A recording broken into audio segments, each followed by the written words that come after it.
Oi pessoal, tudo bem? Segunda-feira, mais um vídeo.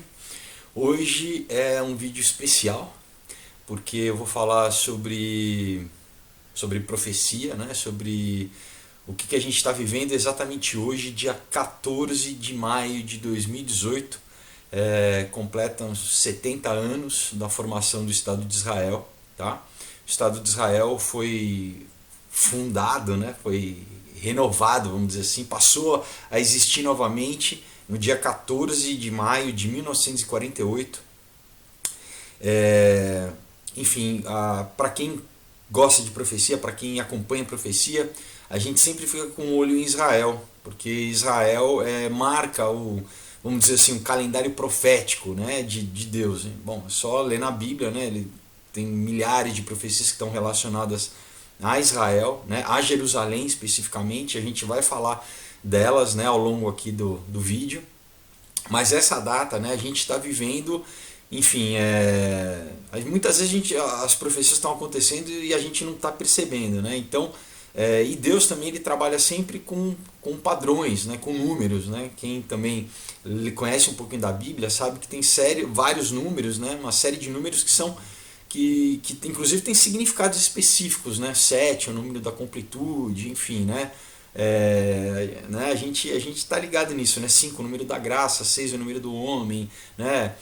70 é um número também importante, aparece em em diversos momentos. E então a gente vai usar como base muito o texto de Zacarias 1, né? Capítulo 1 de Zacarias, que exatamente relaciona essa Zacarias fala, né, sobre a construção do templo, né, que o rei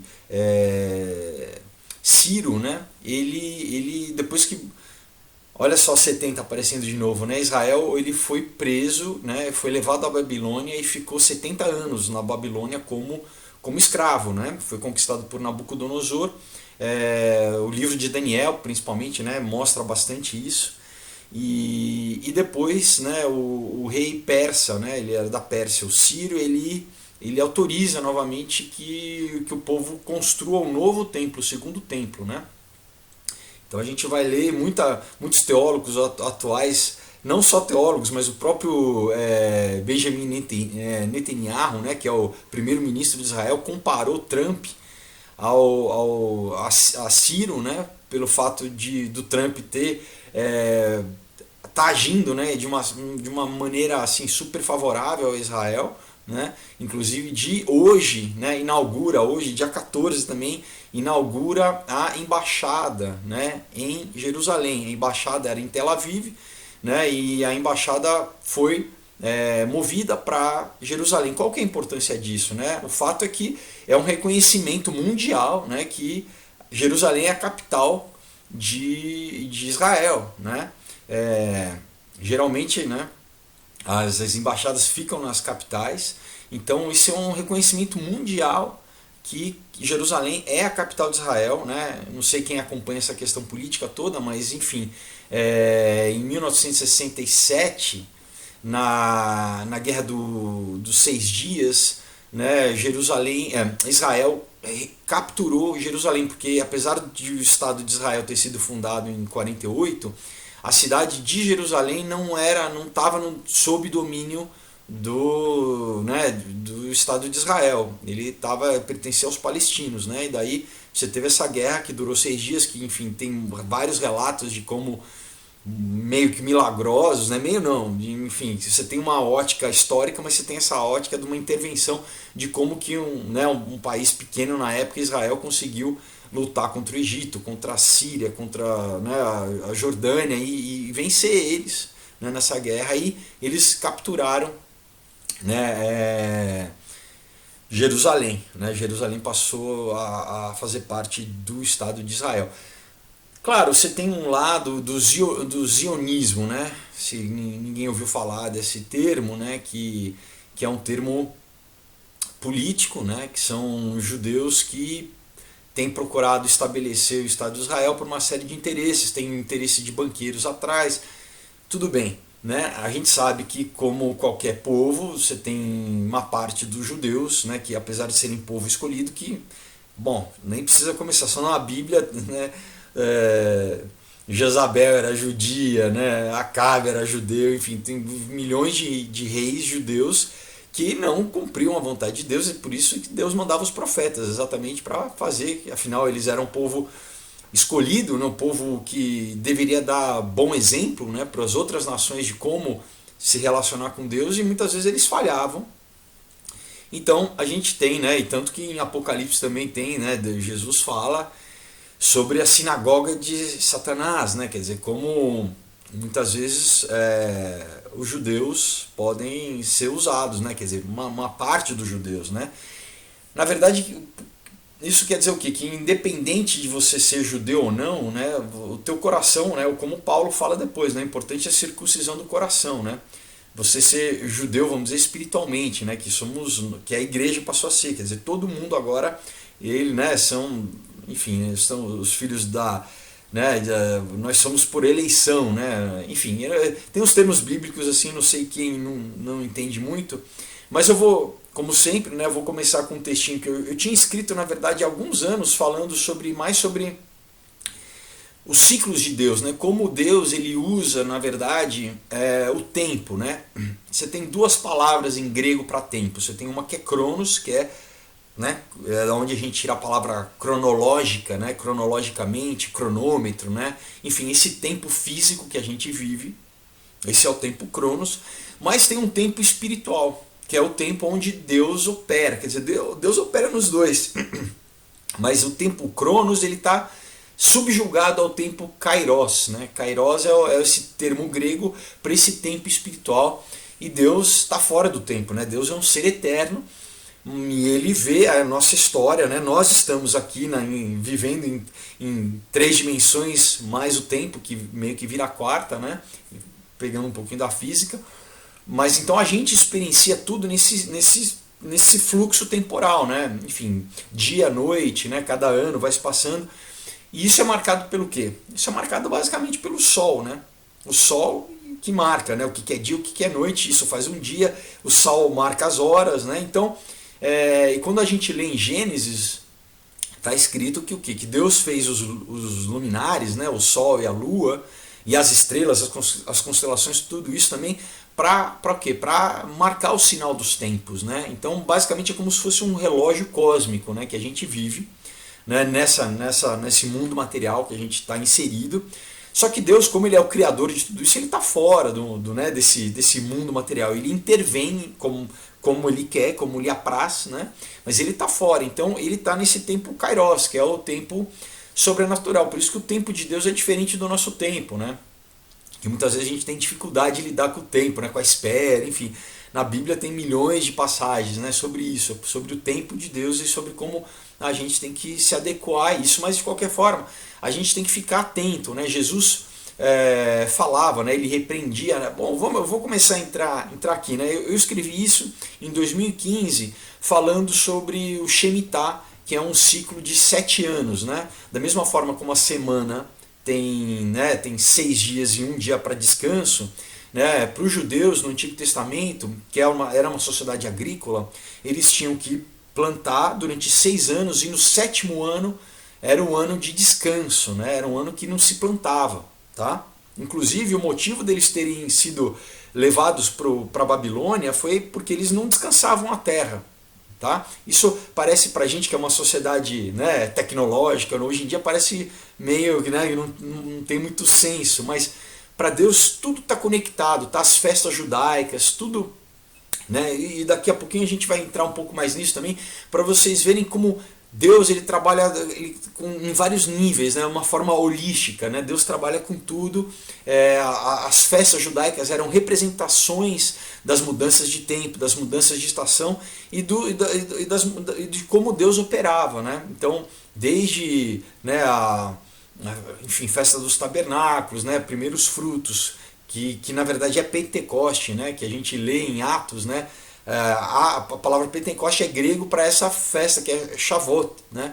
Que é a festa dos primeiros frutos, né? É onde depois do inverno, na primavera, com os primeiros frutos apareciam. Então, né, vamos entrar, só estou falando para vocês como é importante a gente ver os padrões, né? Jesus mesmo exortava a gente que a gente deveria se atentar a isso, né? Ele falava, né? Eu tenho aqui no texto, né, um pouquinho, só vou dar uma prévia, mas ele falava, ele repreendeu os fariseus porque falava, olha, vocês conseguem olhar para o céu e ver se está avermelhado, quer dizer, se vai chover ou não. Vocês não veem os sinais dos tempos, né, no sentido da vinda do Messias, não reconheceram o Messias, mas então nós, né, como cristãos, nós devemos, ninguém sabe o dia e a hora, né, enfim, de quando Jesus vai voltar, do final dos tempos, ninguém sabe, né, ele fala que nem o Filho, só o Pai, né, Jesus mesmo disse isso, mas nós não devemos ser como as virgens nécias, né, assim, que não prestavam atenção, né, quando o noivo ia voltar, né, tem aquela parábola das 10 virgens, né. Então nós temos que estar atentos, né? Então, claro, viver em santidade, né? Estar sempre em comunhão com Deus, mas a gente tem também que estar além dos sinais dos tempos, né? Inclusive porque a gente como igreja, a gente pode, né, aumentar a nossa função, que é o quê? Que é a colheita, né? Que é ceifar, né? Ele falava, pedir para o Senhor da colheita que mandem, né, ceifeiros, né? Porque os campos estão brancos, né? Enfim. E nós estamos aqui exatamente isso, para falar de Deus, para falar, né? Porque eu acho que, enfim, tá breve, mas vou entrar no texto aqui, tá bom? E eu vou continuando. Então, olha assim, isso eu escrevi em 2015, né? Em 2015, uma parte do texto, tá? Essa introdução, depois eu acrescentei mais coisas pelo motivo do aniversário de Israel, a mudança, né, da embaixada, enfim.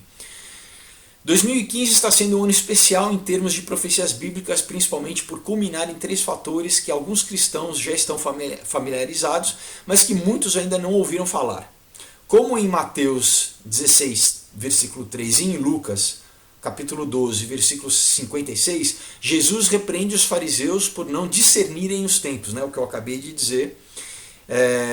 Então nós entendemos que discernir os tempos é uma ação importante para quem tem um relacionamento com Deus. Nesse ano, estamos passando pelo término de um ciclo Shemitah, o início de um ano do jubileu, né? Então, né, como eu falei, a cada 7 anos, né, você tinha um ano de descanso, e isso ia sendo somado até você chegar a 49 anos. Tá? No 50º ano, quer dizer, no ano 50, era o ano do jubileu. Tá? Que era o quê?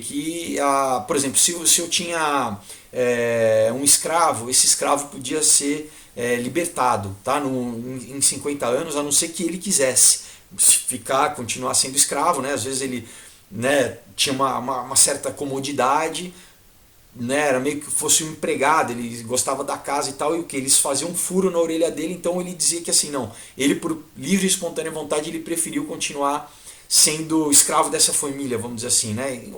Um empregado que, enfim, que pertencia àquela família. Se eu tinha arrendado terra para alguém, essa terra voltava para minha família também. Isso era o ano, vamos dizer assim, um ano de graça, né? Um ano de. Então tem uma série tem toda essa parte prática, mas tem uma série de conotações espirituais nos 50 anos, no jubileu, tá? Enfim. E em 2015, né, você teve as 4 luas de sangue, né, que foram um fenômeno astronômico, né, real, que, né, como Deus, você lê o livro de Apocalipse todo, ele usa, né, o sol vai se escurecer, a lua vai virar como sangue. Então, o que são, como eu falei que o universo é um relógio criado por Deus, o eclipse, esses fenômenos, né, astronômicos, como a lua de sangue, né, Deus usa também como sinais, tá? E o calendário judaico, ele é lunar, ele é diferente do nosso calendário gregoriano, que é solar. Então os judeus, todas as festas são marcadas pela lua nova, tá bom, pessoal? Só para, né, para quem está totalmente novo nesse assunto não ficar perdido. Mas enfim, vamos continuando, né? Da mesma forma, né, que a nossa semana às vezes eu esqueço que eu escrevi e eu me antecipo aqui, mas vamos lá. Da mesma forma que a nossa semana é constituída de 6 dias de trabalho, né, mais um dia de descanso, seguindo o padrão instituído por Deus na criação em Gênesis, a cada 6 anos de trabalho o povo judeu deveria descansar um ano, o ano Shemitah, ou o ano sabático. Daí que a gente, né, muito no mundo corporativo, o pessoal fala, eu tirei um ano sabático, e a gente ouve e muitas vezes não sabe de onde vem a origem disso. A origem desse tal ano sabático, um ano de descanso, né, onde você para de trabalhar, muitas vezes o pessoal vai viajar ou vai fazer um curso, né, é bíblico, né? Então muitas vezes a pessoa está falando um termo bíblico sem saber que é bíblico, mas a ideia vem daí, né? Desse ano de descanso, né? Sendo uma cultura agrária, né? Esse ano não era apenas de descanso para o povo, mas também para a terra, que não deveria ser cultivada durante todo o período. Além disso, os escravos deveriam ser libertos e as dívidas perdoadas, né? No jubileu. Em toda a Bíblia, Deus parece reproduzir o mesmo padrão em escalas maiores, como se fosse a mesma nota tocada uma oitava acima na escala musical, né? Então a gente vê isso, né, como Deus trabalha com padrões, né, com tipologias na Bíblia, né? De várias formas. Então, por exemplo, a gente tem uma passagem muito interessante, né, por exemplo, como o mundo sendo destruído por água, né? É como se fosse um batismo, né? Como se fosse Noé passando por um batismo, né? A gente depois vê o povo judeu sendo, né, quando ele é libertado do Egito, ele passa pelo Mar Vermelho, também é como se fosse um batismo, né? Então você tem metáforas, você tem imagens que elas se repetem, né? Elas vão se repetindo ao longo da história. Você tem até personagens bíblicos, né, que também eles vão tipificando outros personagens, né? Então, isso eu falei disso como se fosse uma escala musical, né? Quem conhece um pouquinho de música, né? Então você tem a mesma nota uma oitava acima, né? Então isso também aparece muito na Bíblia, né? Deixa eu me achar no texto aqui.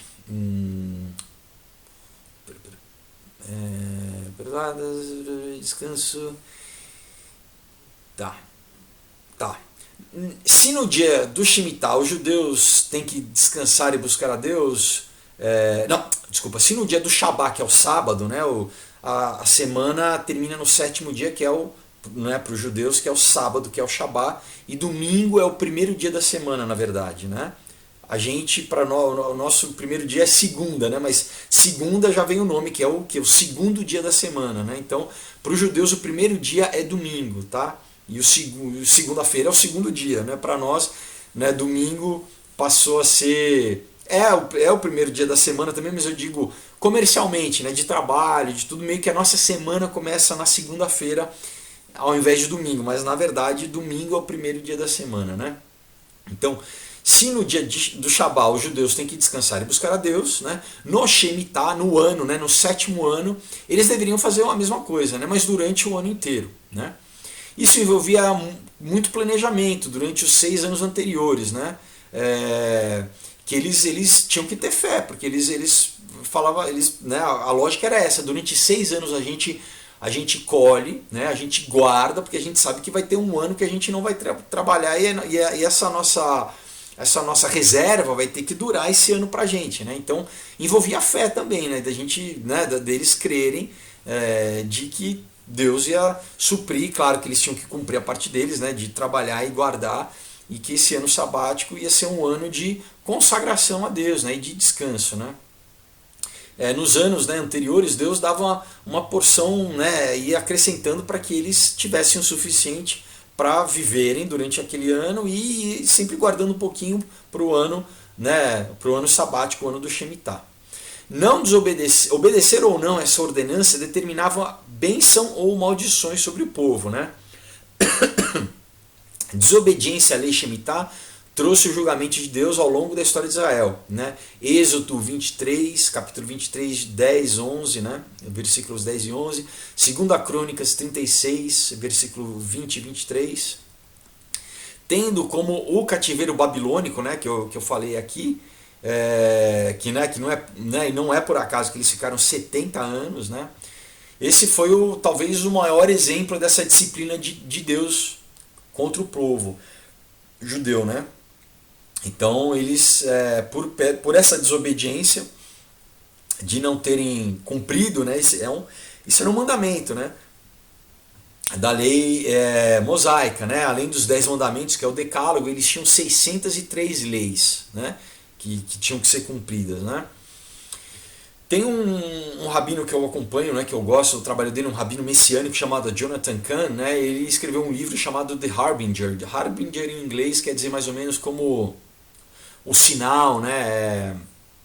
É meio como isso, assim, como se fosse um sinal, né? Ele descobriu, né, uma conexão surpreendente entre o Shemitah e acontecimentos mundiais, como guerras, crises no mercado financeiro, né? Esse livro já é antiguinho, mas ele é muito interessante, né? Então, por exemplo, né, ele revela, né, o Jonathan, né, que desde da Grande Depressão americana de 1930, né, que foi o crash da bolsa, né, passando pela crise do petróleo em 1973, né, todos os colapsos financeiros dos Estados Unidos ocorreram em ano Shemitah, incluindo 2001 e 2008. Então, inclusive, eu tenho amigos do mercado financeiro que tem uma galera do mercado financeiro, além deles, de muitos serem judeus, mas que eles ficam ligados nesses ciclos de 7 anos, né? Inclusive no livro de, né, na história de José, né, eles falam também de 7 anos de fartura e 7 anos do que de fome, né? Lembra quando ele foi levado para o Egito, enfim, que né, ele falou, avisou, né, o faraó teve sonhos, né, com 7 vacas, né, gordas e 7 vacas magras, e 7 espigas gordas e 7 espigas magras. E José interpretou o sonho e falou que iam ser o quê? Iam ser 5 anos de fartura, 7 anos de fartura e 7 anos de fome, né? Então que eles teriam que guardar, porque senão eles iam padecer, enfim, os povos em volta ficaram com fome, inclusive, né, os próprios, né, Israel, né, Jacó na época, Israel, né, com os outros filhos, né, os outros 11 filhos, foram para o Egito buscando comida, e, enfim, toda aquela história que Deus mandou José na frente, né, na verdade, José depois entendeu por que ele foi vendido para o Egito e tudo isso. Mas, enfim, só para falar desses 7 anos, né, desses ciclos, né. Sendo o calendário gregoriano, o nosso calendário, diferente do judaico, né, muitas vezes os cristãos não ficam atentos ao calendário bíblico. Estamos vivendo um ano Shemitah que começou em 24 de setembro de 2014, em Rosh Hashanah, o ano novo judaico, e terminou dia 14 de setembro desse ano, também Rosh Hashanah. Como estou escrevendo, né, na época, né, esse texto com uma antecedência em agosto, né, eu ainda não sei o que vai acontecer, mas temos visto volatilidade no mercado durante o ano, como também a queda da bolsa chinesa afetando o mundo inteiro, né. Um outro pastor americano, judeu, né, um pastor messiânico chamado Mark Blitz, né, ele conecta a grande tribulação bíblica com o ano Shemitah, né, afirmando que o que ele está propondo que a tribulação vai ser uma continuação do ciclo Shemitah que foi ocorrendo ao longo da história. Né. A tribulação não vai ser uma sequência aleatória de 7 anos, né, porque quando a gente lê também no livro de Apocalipse, né, que, enfim, para quem é pré-tribulacionista, que a igreja vai ser arrebatada antes de começar, né, os 7 anos da tribulação propriamente dita, né? E olha só, sempre 7, né? Esse número 7 aparecendo. 3 anos e meio de prosperidade total e paz completa, onde todo mundo vai acreditar que o anticristo é Cristo, é Deus. E daí 3 anos e meio de inferno na Terra, basicamente, onde as pessoas vão tentar se matar e não vão conseguir. E, enfim, a gente já pensa em inteligência artificial, nanotecnologia, né? Por que as pessoas vão tentar morrer e não vão conseguir? Enfim, daí isso é assunto para um outro vídeo, mas só para falar que ele conecta que esses 7 anos da tribulação vão começar também como um Shemitah, um ciclo Shemitah, tá? Né? Enfim, ele não vai começar. Se isso não acontecer no período, né, no que nós estamos vivendo, significa que ele não vai começar por mais 7 anos. Né? E, quer dizer, ele tá falando que, assim, que ele acha que, como Deus trabalha sempre em ciclos, né, que esses 7 anos vão começar. Ninguém sabe o dia e a hora, e Deus também não precisa respeitar né, enfim, ele pode, né, Jesus falava que, né, podia ser qualquer momento, né, a vinda do Filho do Homem, né, mas Deus ele tem esses padrões, né, então esse rabino messiânico, esse pastor, né, judeu, ele diz que ele acredita que esses 7 anos da tribulação também vão seguir o ciclo Shemitah, né. O segundo fator são as luas de sangue, né? Deus tem revelado seus propósitos ao longo da história através de sinais nos céus usando o sol, lua e estrelas, como nos diz em Gênesis capítulo 1, versículo 14. Tanto em Joel capítulo 2, versículo 31, como em Apocalipse capítulo 6, versículo 12, né? Depois vocês procuram aí, né, em casa cada um desses trechos que eu estou falando.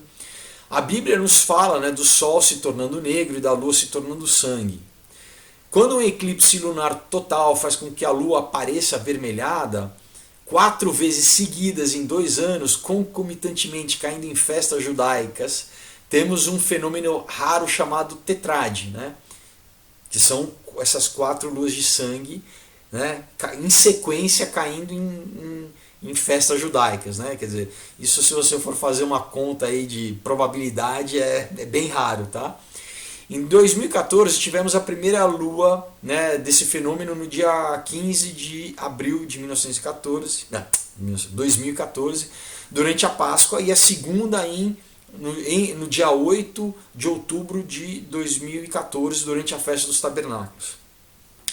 Em 2015, né, houve a terceira lua durante a Páscoa, no dia 4 de 4 de 2015, e a quarta, a última, né, que foi, além de uma lua de sangue, foi uma super lua, né, quando a lua estava mais próxima da Terra, no dia 28 de setembro de 2015, durante a festa dos tabernáculos, lembrando, né, que entre esses 2 pares de luas também houve eclipse total do Sol no dia 20 de março de 2015.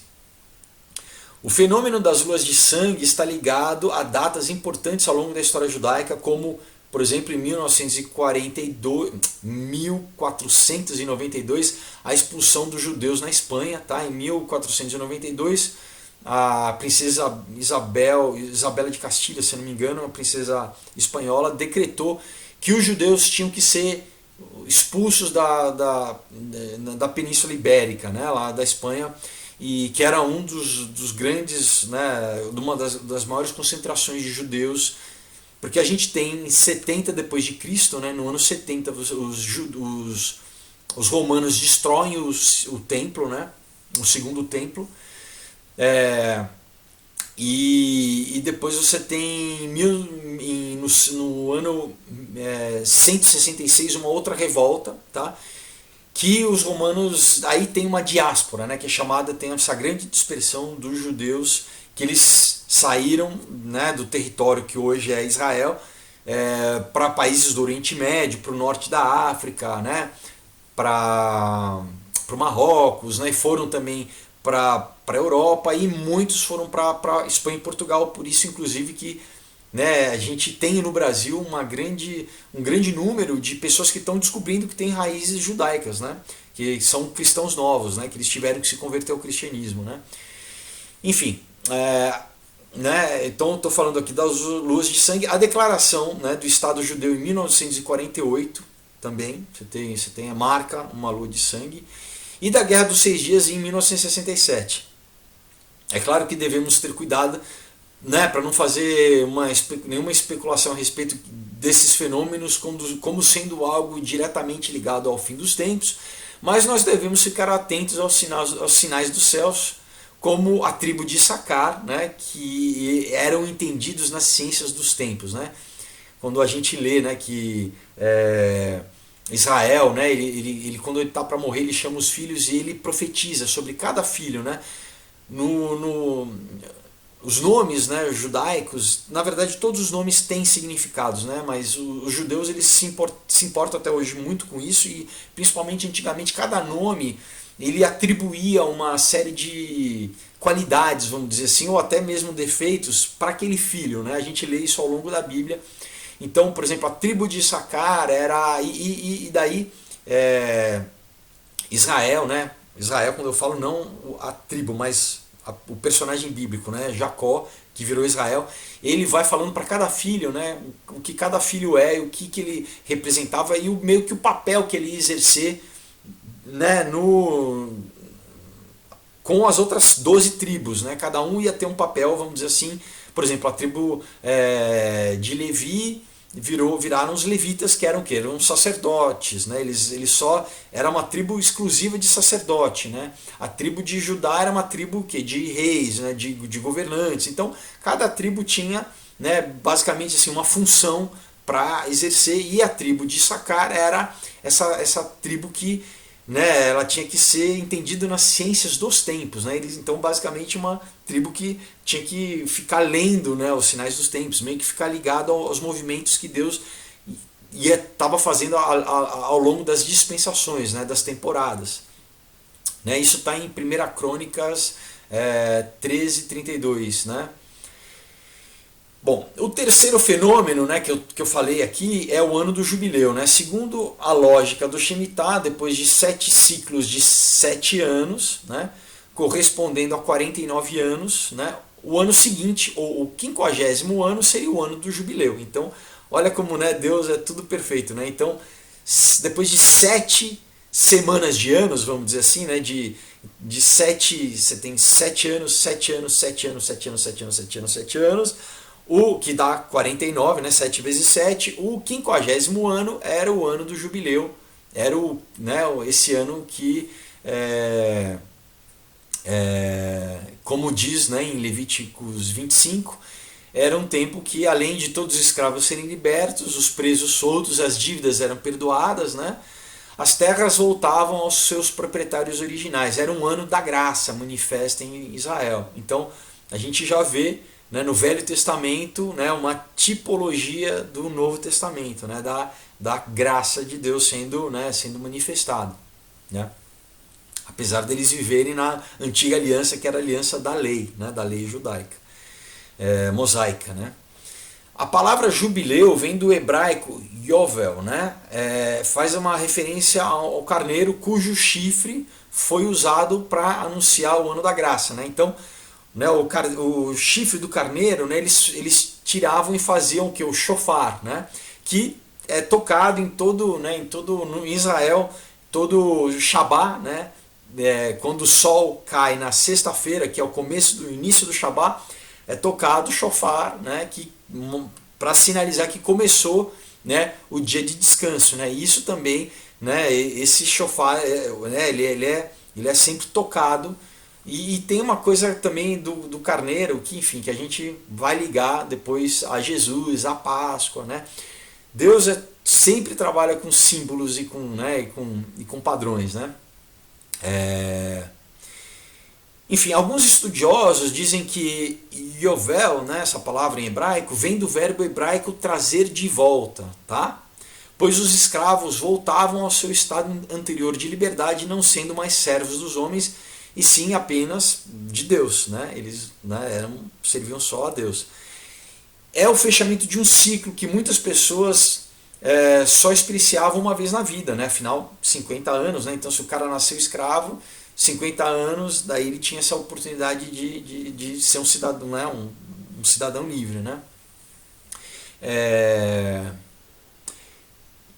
E nós estamos vivendo, né, nesse ano, naquele ano na verdade, né, o que se estenderá até 3 de outubro de 2016. Né? Além de tudo que já foi mencionado, esse ano jubileu é o 70º a partir da contagem que começou em 1416 a.C., tá? Quando Israel entrou na Terra Prometida. Então olha um outro padrão. Né? Os 70 ciclos de jubileu, né? Até essa contagem de quando Israel entrou na Terra Prometida. Sendo 70 o número profético, muitos estudiosos relacionam essa data com a profecia das 70 semanas de Daniel em capítulo 9, versículo 24. Tá? No livro de Daniel ele tem essa profecia, né, que fala sobre as 70 semanas até a completude dos tempos, e ele para na semana 69. Então muitos teólogos, né, eles eles veem Israel, né, como um relógio mais ou menos de Deus, né? Então, mais ou menos como se essa sequência de anos, né, tivesse parado na semana 69. Aí a gente tem esses 2000 anos que é o tempo da igreja, tá? Que é quando Jesus vem. Israel não reconhece ele, os judeus não reconhecem ele como Messias, meio que o relógio para eles fosse parado. Deus começa a fazer, né, o tempo da igreja, que somos nós, que somos os gentios predestinados. Existem missões para o mundo inteiro, né? Logo desde a igreja primitiva, né? Os apóstolos vão para as nações, né? Pedro sonha, né?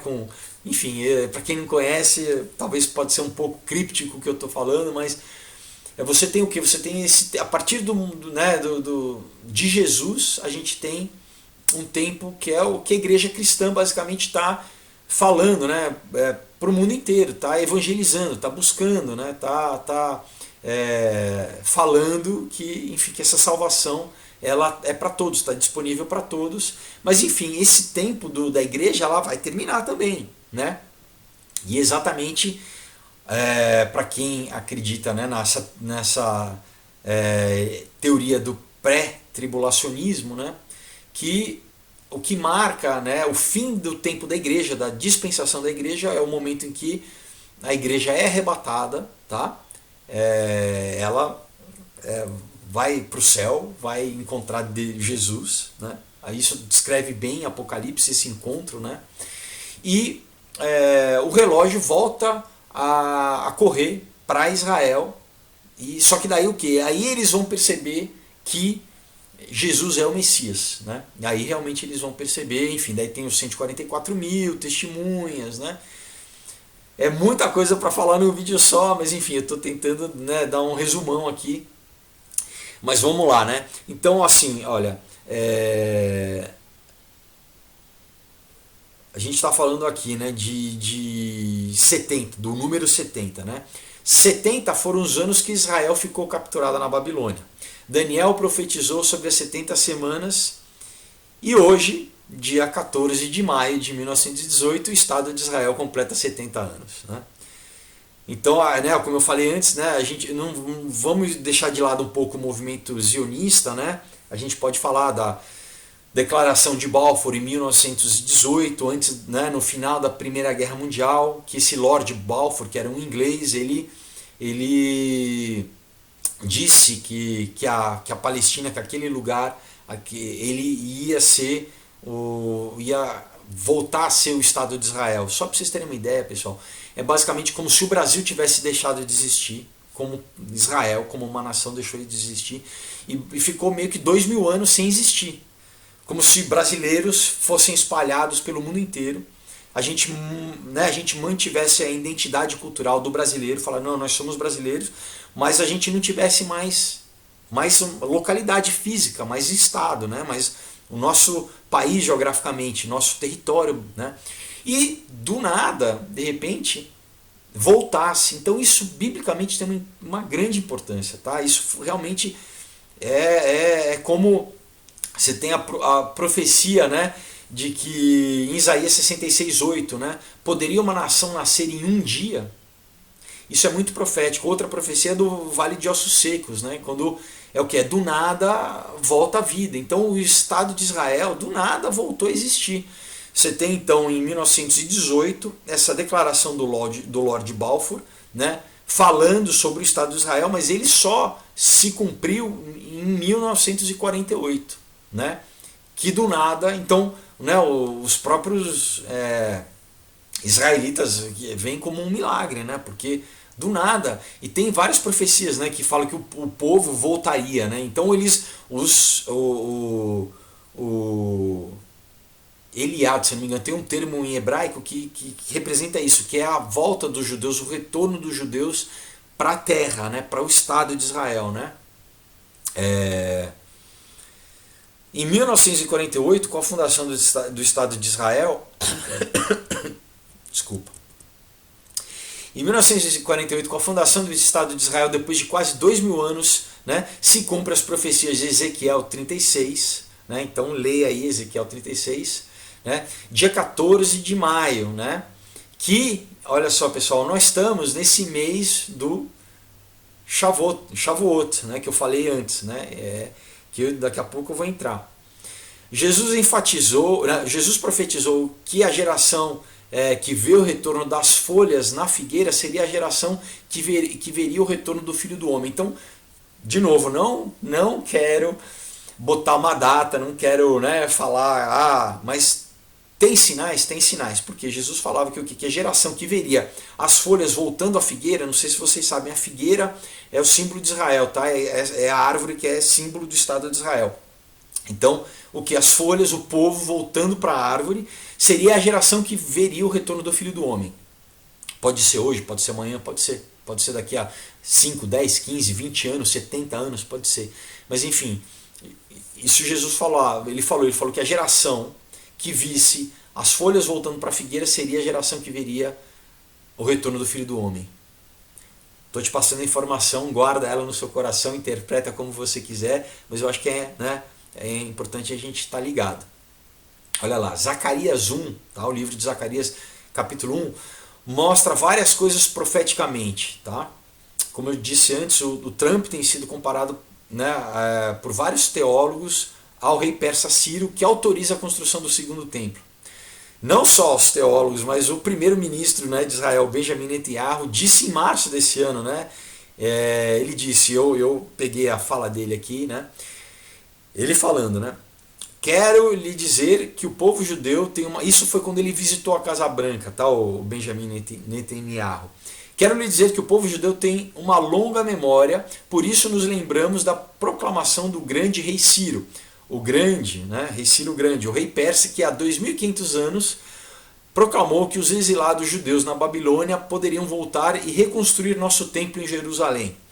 Lembramos há 100 anos, né, ele está falando, há 100 anos, Lord Balfour, que eu falei para vocês agora, né, emitiu a proclamação Balfour, que reconheceu os direitos do povo judeu em nossa pátria ancestral. Nós nos lembramos de 70 anos atrás, 1948, o presidente Harry Truman foi o primeiro líder a reconhecer o Estado judeu. Tá? Esse presidente americano, né? Isso depois da Segunda Guerra Mundial, ele quando, enfim, teve o nascimento, né, do novo Estado de Israel.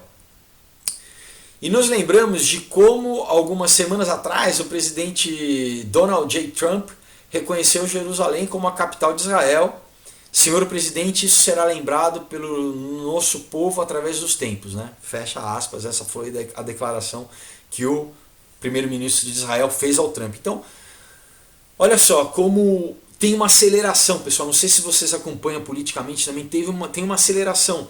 Trump, ele falou que, olha, em 1995, uma lei passou no Congresso americano dizendo que a embaixada americana deveria ir para Jerusalém. 95. Por que né, o Bill Clinton não fez, o Bush não fez, né, o Obama não fez? Porque é uma batata quente, né? Eles não queriam entrar nessa questão, porque sabia que ia ter uma comoção internacional, se ia ter a ONU, se ia ter os países árabes, e eles ficavam evitando essa, né? Mas o que? Na verdade é bíblico, né? Deus tinha um propósito, então no tempo certo, né? O Trump falou não, vamos transferir, mudar a embaixada, basicamente falando assim, vamos reconhecer que Jerusalém é a capital de Israel, né? Hoje que você está vendo, se você está vendo esse vídeo hoje, dia 14, é a inauguração, né? Vai estar acho que em qualquer manchete de jornal, e isso tem um significado histórico muito grande, pessoal, tá? Isso a gente está vendo profecia se cumprindo diante dos nossos olhos, tá? Voltando a Zacarias 1, no versículo 7, ele diz que, né, no dia 24 do mês de Shavuot, né, quando você lê no livro de Zacarias, sabe que dia é esse? Pentecostes. Dia 24 é o que? É o dia dos primeiros frutos naquela época, tá? Não é no nosso dia aqui. Esse ano vai ser dia 20 de maio. Dia 20 de maio vai corresponder no calendário judaico a essa festa dos primeiros frutos, tá, pessoal?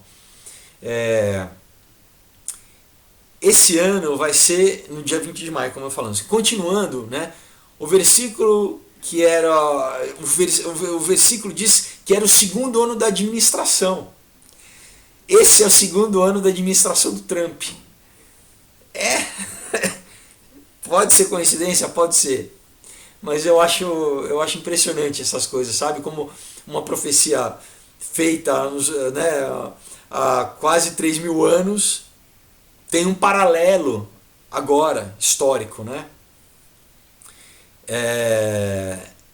No versículo 8, né, ele fala de um cavaleiro vermelho, tá? Que outro lugar nós vemos, na Bíblia nós vemos um cavaleiro vermelho? No livro de Apocalipse, capítulo 6, versículo 4, diz assim: então saiu outro cavalo vermelho, ao seu cavaleiro foi dado tirar a paz da terra para que os homens se matassem uns aos outros. Também lhe foi dada uma grande espada. Isso diz o que já? Se a gente liga com Zacarias, você tem essa figura do cavaleiro vermelho que basicamente é o que? É guerra, tá, pessoal? E a gente vê o que está acontecendo no conflito agora de Israel com o Iraque, com o Irã, e está prestes a realmente acontecer um conflito entre Israel e o Irã. Como eu falei antes, tem um lado expansionista, zionista, tem, que é negativo, sim. Mas o que Deus ele transforma a maldição em bênção, né? Então quem conhece a Bíblia está cansado de ler, né? Como Deus fala assim, olha, o teu intento foi para o mal, mas Deus transformou em bem, né? José mesmo falou para os irmãos, né? Então, por mais que muitas vezes os líderes mundiais estejam fazendo as coisas de uma forma, né, para o mal, Deus pega e usa aquilo pro que ele quer fazer, para o bem, né, na verdade. No versículo 12, né, de Zacarias 1, Deus fala sobre os 70 anos, e no versículo 16 Deus fala que vai reconstruir o templo e que ele vai determinar as fronteiras de Jerusalém. O que a gente vê hoje em dia? Né? Não tem o templo, né? O Israel está sem templo, né? Existem várias profecias e a gente sabe que biblicamente, né, o terceiro templo vai ter que ser construído, porque isso diz em Apocalipse, tá, pessoal, que o anticristo ele vai querer ser adorado como Deus no templo. Então, para isso o templo tem que estar reconstruído, né? Eu visitei, né, se vocês verem no meu canal, tem um vídeo onde eu fui, né, no Temple Mount, né, onde hoje em dia tem uma mesquita, né, que na verdade é o segundo lugar mais sagrado para os muçulmanos, né, depois de Meca, né, é essa mesquita. Só que o que? Né, alguma coisa vai ter que acontecer para que aquela mesquita saia e o templo seja construído. O que vai acontecer? Não se sabe. Tem gente que acha que talvez seja um terremoto, talvez seja uma bomba, uma guerra, enfim. Alguma coisa vai acontecer. Mas Zacarias diz o quê? Que depois, né, dos 70 anos, quando esses 70 anos que o povo que completou, né, deles cativos na Babilônia, Deus o que? Determina a reconstrução do templo. Depois de 70 anos do aniversário de Israel, a gente está vendo Trump falar que Jerusalém é a capital, e muitos acreditam que o próximo passo vai ser a construção do templo. Dá para a gente afirmar categoricamente quando? Não. Que é o processo bíblico, né? Que assim, se você pegar, né, na lógica do que vai ter que acontecer, vai ter que acontecer em algum momento essa construção. Outra coisa é em Zacarias que ele fala isso, que Deus ele vai estabelecer, né, a determinar as fronteiras, né? O que acontece, né, hoje em dia? A ONU, né, ela meio que determinou, né? Você tem uma parte, né, de Jerusalém que Jerusalém foi dividida, tá, pessoal? Como eu falei na Guerra dos 6 Dias, em 67, Israel tomou Jerusalém, mas depois ela meio que abriu mão de uma parte de Jerusalém para os palestinos, tá? Então, e hoje se tem a ONU depois também demarcou, então uma parte da cidade pertence aos palestinos, mas Deus está dizendo o quê? Que ele que vai determinar. Então a gente imagina que vai ter uma integração, uma nova integração aí de Jerusalém, tá? Do versículo 18 em diante, né? Ele fala de 4 chifres que dispersam Judá e previnem que ela se unifique. Chifres, muitas vezes, né, elas significam autoridade, poder, governo, tá? Isso é uma figura de linguagem usada na Bíblia. E a gente tem, né, quem são esses 4 chifres que a gente imagina? Vocês já ouviram falar de uma instituição chamada O Quarteto? Chama The Quartet. Eu vou botar o link aí na descrição do vídeo para vocês acessarem. E eu vou ler a descrição que eles mesmos colocam no site deles, tá, pessoal? Eu traduzi para português e vou ler para vocês o que é esse grupo chamado Quarteto, tá? Estabelecido em 2002, o quarteto é formado pelas Nações Unidas, a União Europeia, os Estados Unidos e a Rússia. 4. Seu mandado é ajudar a mediar as negociações de paz no Oriente Médio e apoiar o desenvolvimento econômico palestino e o fortalecimento institucional. Uma parte que eles continuam aqui, eles continuam falando que eles meio que eles supervisionam essa divisão do Estado de Israel e especificamente de Jerusalém. Então, a gente pode falar, talvez, será que tem uma ligação com essa profecia de Zacarias? Aí vai de você acreditar ou não. Depois, né, agora, semana passada, aí que tem muita coisa acontecendo rapidamente, até antecipando esse dia 14 de maio, tá, pessoal? Muita coisa que aconteceu. Os Estados Unidos saiu do acordo nuclear, do tratado nuclear com o Irã, né, que o Obama tinha feito. Teve uma baita de uma com os países europeus, com Macron, né, o presidente da França, né, a Angela Merkel, o presidente da Inglaterra, enfim, né, porque eles continuaram no acordo com o Irã, mas os Estados Unidos saiu. Fazendo aqui um pequeno parênteses, o Macron já está promovendo uma aliança de 10 povos, que não é a mesma de 10 nações, que não é a mesma da União Europeia, tá? Meio que como que para substituir a OTAN, já prevendo, né, que tem uma profecia que fala dos jovens leões, Young Lions, que muitos colocam a Inglaterra e os Estados Unidos como esses jovens leões, tá? Isso é na profecia da guerra, né, de Gog e Magog, tá? Então, e no livro de Apocalipse fala dos 10 chifres que surgiriam. Então, né, 10 com 10 do Macron, o Macron falando que ele reinaria como Júpiter, né, o deus, né, romano. Então a gente está vendo, né, isso saiu, né, em todas as revistas, né, e ele sentado num trono, o Macron falando que ele reinaria como Júpiter, né. Enfim, tem uma série de linguagens e sinais. Como a Bíblia usa linguagens, a gente também tem que saber ler, né, as linguagens que acontecem aí, os sinais, né. Então, olha só, você já tem os Estados Unidos saindo do acordo com o Irã, né, que Irã igual a Pérsia, tá, pessoal? E o Irã hoje é a antiga Pérsia, né.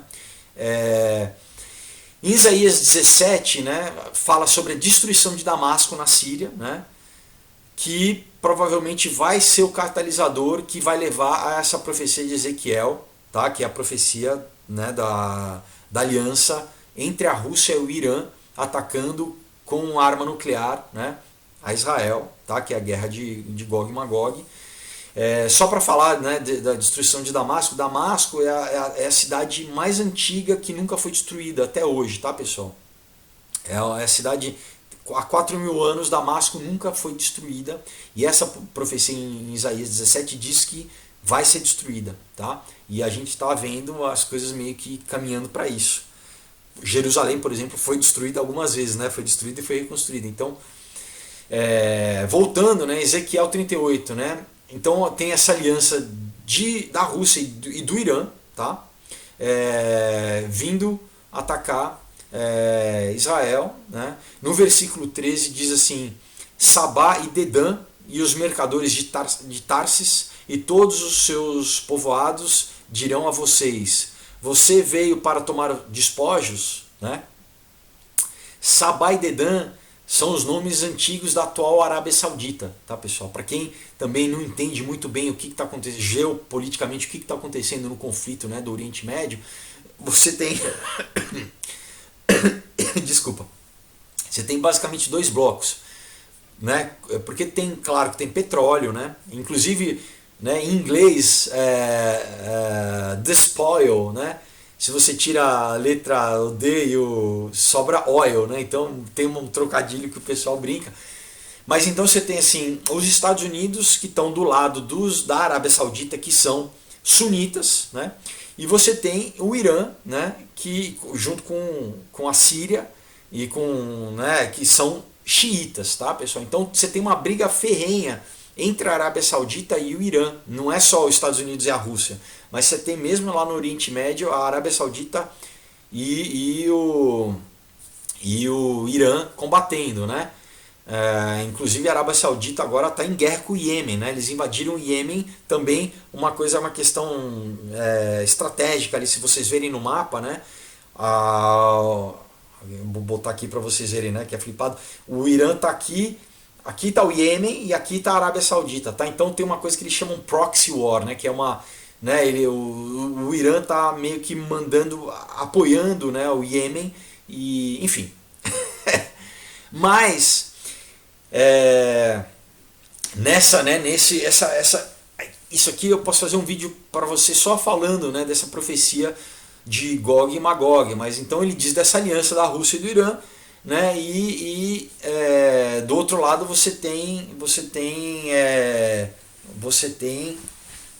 a Arábia Saudita, né, e os jovens leões, que é a Inglaterra e os Estados Unidos. Em Zacarias 12, né, Deus declara, né, eis que farei de Jerusalém um copo de tremor para todos os povos em redor e também para Judá durante o cerco contra Jerusalém. E acontecerá naquele dia que farei de Jerusalém uma pedra pesada para todos os povos, todos os que a carregarem certamente serão despedaçados e juntar-se-á contra ela todo o povo da terra. Zacarias 12, versículos 2 e 3. Então, essa profecia diz o quê? Que você vai ter um ajuntamento, basicamente, dos povos contra Israel, né? Talvez a destruição de Damasco esteja ligada a isso, né? Talvez todo o povo, né, as nações vão se voltar contra Israel. Mas diz o quê? Que Israel, aquele país pequenininho, que vai ser o que? Vai ser uma demonstração do poder de Deus, que Deus vai destruir todos os exércitos. Para quê? Para que as nações vejam que é uma coisa sobrenatural, que não foi pela força de Israel, né, que vai conseguir vencer essa guerra. Uma coisa interessante, né, sobre o que eu falei do Shavuot, né, dessa festa dos primeiros frutos, quando teve a Páscoa, né, o Passover, né, quando o povo de Israel saiu da escravidão no Egito, né? Você teve a primeira Páscoa, né? A Páscoa original. Depois você tem 50 dias depois, no deserto, Moisés sobe no Monte Sinai para receber a lei, né? Ele recebe a lei de Deus, né? Olha só, então vamos ver esse padrão bíblico, né? Páscoa, 50 dias depois você tem o recebimento da lei, né, de Deus para Moisés, tá? Que dia que é esse? Pentecoste, Shavuot, tá? Quando Jesus, né, olha agora na graça, na nova aliança, né, Jesus ele fala, né, depois ele já teve a Páscoa, né, ele morreu, ressuscitou e depois ele fala para os discípulos, né, ficar em Jerusalém até que eu envie o Consolador, né, que é o quê? Que é o dia de Pentecostes, de novo. Só que aí é o que? Marca o quê? Marca a descida do Espírito Santo e o começo da igreja. E lá na sala, se vocês lembram, tinham 120 pessoas de todas as tribos, línguas e nações. Então, são o quê? São os primeiros frutos, pessoal. Olha, vocês conseguem ver esse mesmo padrão? Então Deus, primeiro no Velho Testamento, depois da Páscoa, nos primeiros frutos, traz a lei. Depois, né, no Novo Testamento, depois de Jesus, depois da Páscoa, no dia de Pentecostes, ele traz o quê? Ele traz a graça. Ele traz o Espírito Santo. Vocês, né, e são o quê? São os primeiros frutos de muitos que viriam. Né? Chama primeiros frutos por causa disso, porque eram os primeiros frutos que iam ser colhidos.